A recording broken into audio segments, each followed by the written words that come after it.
Right now, today, August 22nd, the sun is entering Virgo, and something in you may already be reaching for a pen. You may not call it that. You might call it having standards. You might call it just being careful. But somewhere inside you, there could be a quiet inspector walking the halls of your life, checking every room before anyone else gets there, looking for the mistake before the world can find it first. Here's the part almost nobody says out loud. That inspector was never protecting you. It may have been quietly running your life for years, and something small may happen in the next few days. A tiny mistake, a small imperfection you can't smooth over in time, that forces you to finally meet the voice behind the clipboard. Before we go further, if this message finds you, consider subscribing and tell me in the comments where you feel this the most in your own life. As Virgo season opens, you may notice life quietly sorting people into two rooms. In the first room are the ones who are about to feel something loosen, a permission they didn't know they were waiting for, a strange lightness around a mistake they'd normally punish themselves for. In the second room are the ones who feel the opposite, an old tightening, a fresh wave of "I need to be better," a sudden urge to fix, correct, and control everything that feels slightly out of place. You may already sense which room you're standing in. The first group is starting to understand that their worth was never something they had to keep proving through flawlessness. The second group is bracing, doubling down, quietly convinced that if they just try a little harder, criticize a little sharper, control a little more, they'll finally feel safe. One room is learning to set the clipboard down. The other is gripping it tighter, unaware their hands are shaking. Which room are you in right now? The ones who finally put the clipboard down are about to feel lighter than they have in years. The ones still gripping it are about to feel busier, more praised, and somehow more empty than ever. This didn't start with you being too much or not enough. It started somewhere much smaller, a moment, maybe more than one, where being flawless felt like the only safe way to be loved. Maybe it was a parent whose mood shifted the moment a grade wasn't perfect. Maybe it was a teacher who circled every mistake in red and never once circled what you got right. Maybe it was simply growing up in a house where love felt conditional on performance, where affection had to be earned through being impressive, agreeable, or invisible in your needs. So you built an inspector. You built it because somewhere along the way, you learned that being caught with a flaw, a real one, an unfiltered one, meant risking the thing you needed most, being kept. That inspector was never cruelty for cruelty's sake. It was a child's best attempt at staying safe in a world where love felt like something you had to keep earning. It worked for a while. It kept you sharp, kept you praised, kept the criticism coming from you instead of from someone else. Because somehow, self-inflicted pain always hurts a little less than the version that comes from outside. But here's what nobody told you. The inspector you built to protect the scared kid inside you never got the memo that you grew up. It's still running the same old program, scanning for flaws in a life that doesn't require perfection to be safe anymore. You didn't create a flaw. You created a survival skill that overstayed its welcome. That's the truth this Virgo season may finally hand you. You were never broken. You were just protecting yourself with the only tool a child could reach for. Once you see the inspector clearly, you may start noticing it doesn't just grade you, it grades everyone around you too. That friend who's a little late, again. That partner who loads the dishwasher, wrong. That co-worker whose email had a typo in it. You may find yourself collecting these small imperfections almost automatically, filing them away as evidence. And you might not even realize you're doing it until you notice how exhausted you feel after spending time with people you supposedly love. Consider 3 familiar scenes. A friend cancels plans, and instead of simply feeling disappointed, you quietly reclassify them as unreliable, filing it away for later. A partner speaks a little too bluntly, and you don't just feel hurt. You start building a case, replaying old moments to prove the pattern. A coworker makes a small error on a project, and you feel a flash of something sharper than annoyance, almost like betrayal, as if their mistake reflects on your own safety somehow. Here's the reframe. This isn't really about them falling short. It's the inspector, scanning outward now because it's exhausted from scanning only you. And this may quietly cost you something precious. The people who sense they're being graded rarely stay relaxed around you, no matter how much they love you. They may pull back not because you're too much, but because being near a clipboard, even a loving one, is tiring. What feels like protecting your standards may actually be pushing away the very closeness you're starving for. The people who feel safest around you were never the ones who never made mistakes. They were the ones who stopped being afraid you'd count them. Here's what it may actually feel like in your body when the inspector loses its grip, even for a moment. Not peace, not relief, panic. A strange, hollow static, like the floor tilted slightly under your feet. You may feel it as a tightness in your chest when you leave something undone, a flush of heat when someone points out a mistake before you've had the chance to point it out first. A restless itch to go back and just fix one more thing, even when the thing was already fine. This is not weakness. This is what it feels like when a system that has run your entire life for years is suddenly asked to power down. Imagine a smoke detector so sensitive it goes off from steam in the shower. It's not broken. It's calibrated for a danger that isn't actually in the room anymore. That's the inspector. It's still screaming, "Flaw detected," at the smallest, most human moments, because it was calibrated back when a mistake genuinely felt life-threatening to your sense of belonging. So when you try to rest, or leave a sentence unedited, or let a mess sit in the sink overnight, and your whole nervous system lights up like something is wrong, that's not proof you need to try harder. That's just the alarm going off at steam, not fire. The discomfort you feel when you stop correcting yourself isn't a sign you're doing this wrong. It's the sound of an old system realizing it might finally be allowed to rest. You may want to override that feeling immediately, snap back into fixing mode just to make the static stop. Don't. Let it be loud for a minute. Let it be uncomfortable without obeying it. This is the part almost no one talks about. The freedom doesn't feel like freedom at first. It feels like danger, because your body has never been unsupervised before. The alarm going off doesn't mean something is wrong. It means something is finally quiet enough for you to hear it. And now it's time for today's comment of the day. This one comes from a viewer who wrote, "My feeling is that I am already through the gate. Thank you, Spirit. Amen." There's something so quietly powerful about declaring you're already through, not waiting for permission, not needing a flawless record to earn your place on the other side. That's exactly today's message. You don't clear the gate by pleasing the inspector. You clear it the moment you stop asking for approval and just walk through. Thank you for sharing this with me. If today's message is speaking to you, drop a comment below and tell me what you're finally ready to stop grading.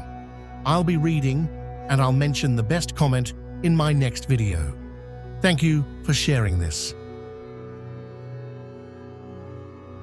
Over the next few days, watch for small moments where the inspector reaches for its pen. And this time, notice it instead of obeying it. Here's a helpful image. Picture a librarian who insists on reorganizing every returned book back onto the shelf.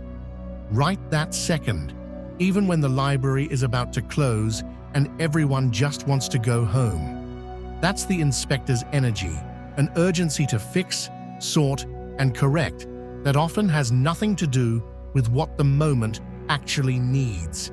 The books aren't going anywhere. The library will still be standing tomorrow. But the inspector doesn't know how to leave a shelf slightly out of order, even for one night, even when no one is waiting on it. Watch for it in 3 places. First, in your speech. Notice how often you correct yourself mid-sentence, add a disclaimer, or apologize for something that needed no apology. You might say something simple, then immediately soften it, undercut it, or explain it away, as if the raw version of your own thought was too risky to leave standing on its own. Second, in your space, notice the pull to clean, organize, or perfect your environment right before you're supposed to rest, as if stillness has to be earned by tidiness first, as if your body isn't allowed to lie down until the counters are wiped and the emails are answered. Third, in your reflection, notice how quickly your mind jumps to what went wrong in your day before it even considers what went right. You could have 10 good moments and 1 clumsy one, and the inspector will always open the file on the clumsy one first. You don't have to fight the inspector this week. Fighting it just gives it more attention, more power, more proof that it's important. Instead, just catch it mid-motion. When you feel the urge to fix something that isn't actually broken, pause and ask one simple question. Would this matter to anyone in 5 years? Most of the time, the honest answer is no. That question alone can be enough to make the pen hover instead of write. Here's a small experiment you might try, almost like a test you're running on your own nervous system. Pick one low-stakes thing this week. A text with a typo you don't go back to fix. A room you leave slightly messy. A sentence you say without rehearsing it first. And let it stay exactly as it is. Don't announce it. Don't explain it to anyone. Just quietly let one imperfect thing exist in the world without correcting it, and pay attention to what happens next. Nothing collapses. No one leaves. The sky, predictably, does not fall. That tiny, boring, undramatic nothing is actually the whole lesson. It's proof, gathered by your own hands, that the catastrophe the inspector has been promising you for years was never actually waiting on the other side of a mistake. You may also notice the inspector getting louder right as you try this, not quieter. That's normal. Old systems don't go gently. They tend to escalate right before they lose their grip, the way a smoke alarm gets more insistent the moment you reach for the off switch. Don't mistake that spike in anxiety for a sign you're doing something wrong. It's usually a sign you're doing something different. And different to an old system briefly feels like danger. This isn't about becoming careless or letting standards collapse. You're allowed to still care about your work, your home, your relationships. This is about learning the difference between intention and self-surveillance, between choosing to do something well because it matters to you, and doing it because a silent voice is threatening you with unworthiness if you don't. One comes from love. The other comes from fear, wearing love's clothing. You don't need to close the library tonight. Some books can wait until morning. Here's the part almost everyone misses, and it's the trap hiding underneath this entire Virgo season. You may think the goal is to become less critical. It isn't. The The real trap is subtler than that. It's mistaking the inspector's silence for the inspector's absence.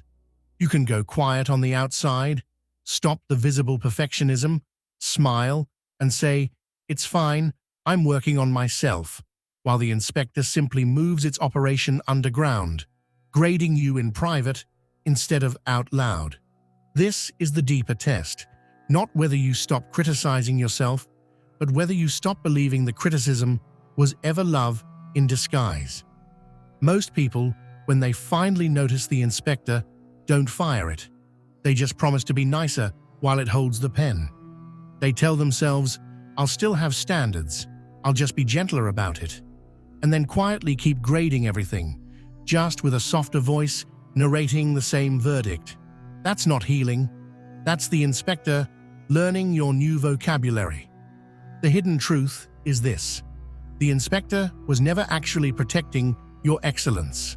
It was protecting you from the terror of being ordinary, seen, and still chosen. An unedited version of you, messy sentence, unfinished project, imperfect apology and all, is the version this season is quietly daring you to let people meet. Not the polished one, not the one who caught the mistake before you did, the real one. And here's the twist most people never see coming. The moment you stop hunting for your own flaws is the exact moment you become someone others feel safe enough to be flawed around too. Your healing was never just for you. The inspector's real job was never quality control. It was keeping you too busy to notice you were already enough. Now imagine it. Really imagine it. Imagine waking up and the first thought in your mind isn't a scan of what you did wrong yesterday. Imagine sending the email with the typo still in it and feeling nothing but mild amusement instead of a hot flush of shame. Imagine sitting in a messy room on an unfinished project in an ordinary Tuesday where nothing is impressive and feeling, for maybe the first time in years, completely at peace with your own presence. This is what's waiting on the other side of the clipboard. Not laziness, not mediocrity. Something far rarer. Rest that doesn't have to be earned. Imagine a friendship where you stop performing competence and start just showing up, tired and human. And the friendship somehow gets deeper, not weaker. Imagine a version of you who makes a mistake in front of someone you love and doesn't spiral, doesn't apologize 4 times, doesn't replay it at 2 a.m. Just lets it be a small, forgettable moment, the way it was always supposed to be. This is the thing you feared was the risk. Being seen without your edits. Being loved without your corrections. And it turns out that was never the risk at all. It was the reward waiting behind a door you were too busy guarding to open. The inspector told you that safety was in the flawless version of you, but it was lying. Safety was never in the perfect performance. Safety was in finally being known, mistakes, mess and all, and discovering you were kept anyway. You were never one mistake away from being unlovable. You were one honest moment away from being truly known. The version of you that stops editing isn't the risk. It's the relief you've been postponing for years. If you've stayed with me until this point, thank you for giving this message your time and attention. As the sun enters Virgo on August 22nd, remember this. The goal was never to become flawless. It was to finally stop believing you had to be. You may spend this season noticing how often you reach for the pen, and you don't have to throw it away all at once. Just notice it. Set it down for one moment longer than feels comfortable. Let one small thing stay unfinished, uncorrected, unimpressive, and watch that nothing about your worth actually moves. My philosophy has always been simple. You were never meant to earn your place here through perfection. You were only ever meant to remember you already have one. Whatever you're carrying that clipboard for, I hope you set it down a little today. Take care of yourself, and I'll see you in the next one.